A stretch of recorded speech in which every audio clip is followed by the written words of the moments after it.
The Wanderer is our new and highly anticipated 5-star in Genshin Impact 3.3, and considering the journey his character has gone through since 1.1, it's only natural that he's a greedy main DPS that utilizes support from others in a way that's only beneficial to him.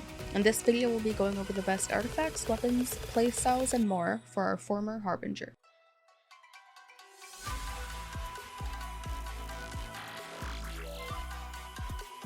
As stated earlier, the Wanderer is a main DPS Anemo unit that should have the majority of uptime on field during your rotation in your selected team comp.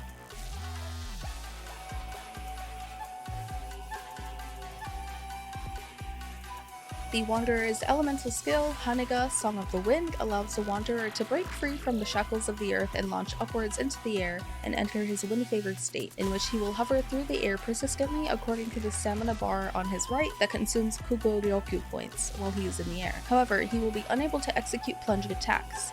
Similar to when dashing on the ground, dashing through the air during the Wanderer's wind-favored state will consume additional Kugo Ryoku points, both when held and pressed to sprint. In addition to accelerating, jumping will also consume Kugo Ryoku points. When the Wanderer has run out of Kugo Ryoku points, his wind-favored state will end. When using normal and charged attacks, they will be converted into Kugo Fushodan and Kugo Tofukai, leading the damage dealt and the AoE to be increased. While in the wind-favored state, it's also important to mention charged attacks or Kugo Tofukai will not consume stamina.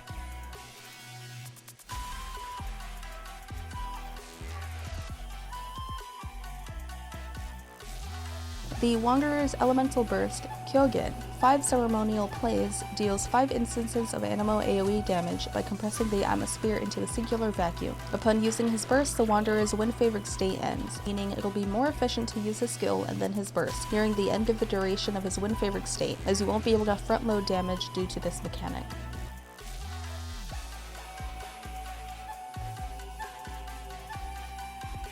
Moving on to his passive talents, the first talent would be the Wanderer's Ascension 1 passive, Jade Claimed Flower. When the Wanderer casts his elemental skill and is in contact with Hydro, Pyro, Cryo, or Electro, his wind-favored state will obtain the following buffs according to the elements he's been affected by, which will be signified by arrows in his halo turning the corresponding color for each element. However, the Wanderer can have a maximum of 2 buffs active at once. For Hydro, the Kugo Ryoku point cap is increased by 20, allowing his wind-favored state to last much longer. The Hydro buff has a very circumstantial use, as while it can be good to have at times, it can also obviously be not so great to have at times, can extend your rotation. As for Pyro, the Wanderer's attack is increased by 30%.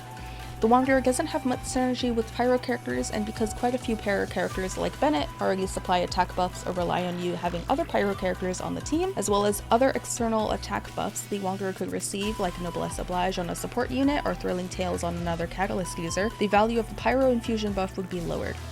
As for Cryo, the Wanderer's crit rate is increased by 20%. The main issue I've come across with the Cryo units in Genshin Impact is that there isn't really a unit that has good energy generation and damage. It could be possible to run a unit like Rosaria in a team comp with the Wanderer, however you'd need to focus heavily on her ER stats if you plan on running her as a solo Cryo unit. Moving on to Electro, when enemies are hit with normal and charging attacks, 0.8 energy will be restored to the Wanderer. This can be procced every 0.2 seconds. This in turn would be good to use if you want to use his burst every rotation, as due to the high energy cost for his burst, attempting to balance energy recharge and other substats on his artifacts might be a bit difficult without this buff and proper supports or batteries. Next would be his Ascension 4 passive, Gales of Reverie. When the Wanderer is in his wind-favored state and hits enemies with normal and charged attacks, he has a 16% chance to obtain the Descent effect, which fires off 4 target tracking arrows that deal 35% of his attack percent as Anemo damage each arrow. Meaning if all 4 hit the same target, it will deal 140% of his attack as Anemo damage. For each normal and charged attack that does not fire off these homing arrows, the next attack will have a 12% increased chance of proccing them. However, if you dash in mid-air while under the effect of the descent state, the effect will be removed.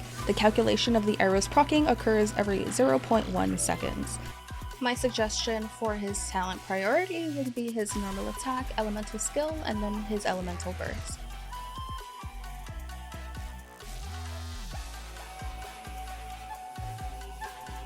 Moving on to his constellations, the Wanderer's first constellation is Shoban, Ostentatious Plumage. When the Wanderer is in his wind-favored state, his attack speed for both normal and charged attacks are increased by 10%, and his homing arrows supplied to him by his descent state will also deal an additional 25% of his attack as Anemo damage, leading to 60% of his attack as Anemo damage per arrow. The Wanderer's second constellation is Niban, Isle amidst white waves. While in his wind-favored state, the Wanderer's elemental burst will have an increase of 4% per point difference between the maximum amount of Kugoroku points and the amount present upon casting his burst. This can lead to a maximum of 200% damage if timed properly. Next would be his third constellation, Sanban, Moonflower Kusuma. The Wanderer's elemental skill level is increased by 3, with a maximum upgrade level of 15. His fourth constellation, which would be Yonban, set adrift into spring. Upon casting the Wanderer's elemental skill, Hanaga, Song of the Wind, if his passive talent Jade-claimed Flower is triggered, the Wanderer will gain buffs according to the elements he's in contact with while also obtaining a random untriggered buff, with a maximum of 3 elemental buffs that can be triggered simultaneously. His fifth constellation, Matsuban, Ancient Illuminator from Abroad, also increases the elemental burst level by 3 with a maximum upgrade level of 15. The Wanderer's sixth constellation would be Shugen, Curtain's Melancholic Sway. When an enemy is hit with Kugo Fushodan while the Wanderer is in his wind-favored state, he will deal an additional normal attack at the enemy or area hit, which deals an additional 40% of damage. Additionally, when the Wanderer falls below 40 Kugoryoku points, this will restore 4 points and can be triggered every 0.2 seconds up to 5 times within the duration of his skill.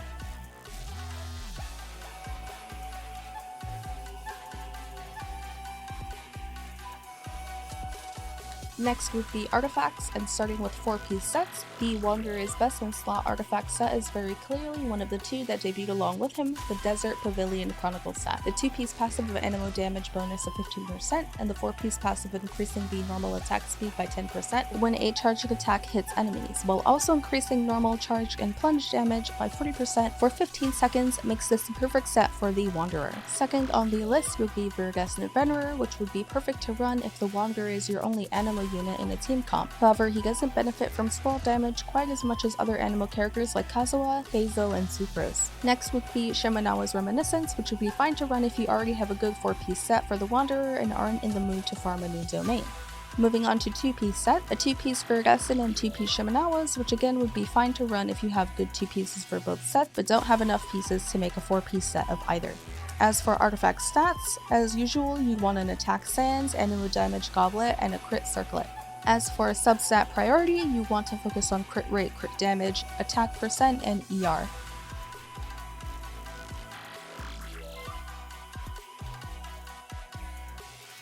The Wanderer's signature weapon is Tulai Tulai's Remembrance, which increases attack speed by 10%, and after using an elemental skill, increases normal attack damage by 4.8% every second for 14 seconds with a maximum of 67.2%. After hitting an enemy with a normal attack damage will also be increased again by 9.6%, which can be triggered every 0.3 seconds. A maximum of normal attack damage that can be increased per single duration of passive for this weapon is typically 48%. However, it is important to note when the elemental skill of the character wielding this weapon is used again, it will reset all damage buffs. These buffs would be perfect for single target battles, however, due to the fact that it doesn't buff his charged attack at all, that can be a drawback depending on circumstance. Another weapon I saw floating around a lot would be Kagura's Verity. However, Kagura's Verity buffs skill damage only, meaning that other than the base stat, the Wanderer doesn't benefit from the passive at all, making it a pure stat stick.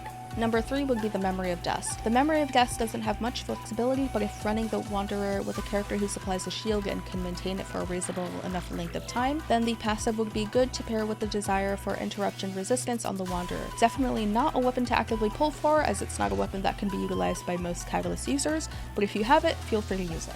A solid alternative to Tulai Tulai's Remembrance would be the Lost Prayer to the Sacred Winds. The movement speed increase is nice, though what you're mainly after is the elemental damage bonus increased stacks of 8% every 4 seconds. One unique point to note for the Lost Prayer is that the timer for the stacks keeps ticking whether the character is on field or not. While it's not ideal for most characters if you plan on spamming your charged attacks, the passive on Dodoco Tails makes it perfect for such a circumstance, making it your best free-to-play option in AoE situations. The Eye of Perception is also a pretty solid alternative and works relatively similarly to Beto's Burst, where the bolt of perception fired by the passive can bounce between enemies a maximum of 4 times. The Widsith is many Catalyst characters' best in slot 4-star weapon with a high crit damage main stat and getting the right buffs through the passive. The numbers this weapon can do are amazing for a 4-star. A good beginner / early game friendly weapon would be the Twin Nephirite. With the main stat being crit rate and the attack plus movement speed increase in the passive, it would be nice and simple to run until you can get your hands on something better.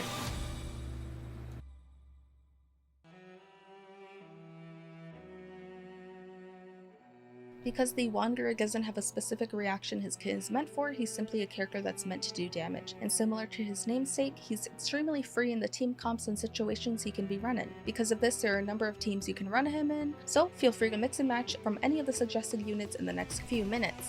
For Pyro units, I would suggest Bennett, Toma, and Xiangli.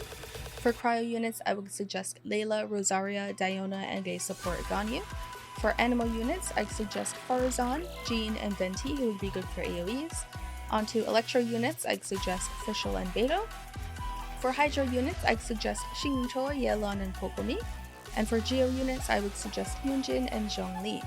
A team comp I personally plan on running would be the Wanderer, Rosaria, Layla, and Xingqiu, as the cryo buff for his E would result in a 20% crit rate, plus the cryo resonance would be an additional 15%, Rosaria's passive would again be another additional 15% crit rate, and the Wanderer's crit ascension would be 24.4% crit rate, which would start you off with a base of 74.4% crit rate, meaning I can focus more on crit damage, attack percent, and energy recharge substats in my build. Anyway, that'll be it from me on today's video. Let me know in the comments if you pulled the Wanderer or are aiming for any Constellations, or what character you think works well with him. If this guide helped at all, please make sure to leave a like and subscribe if you'd like to see more build guides in the future. I do stream pretty frequently on Twitch, so if you'd like to catch me there, that's probably the best place to do so. Otherwise, I'll see you again soon.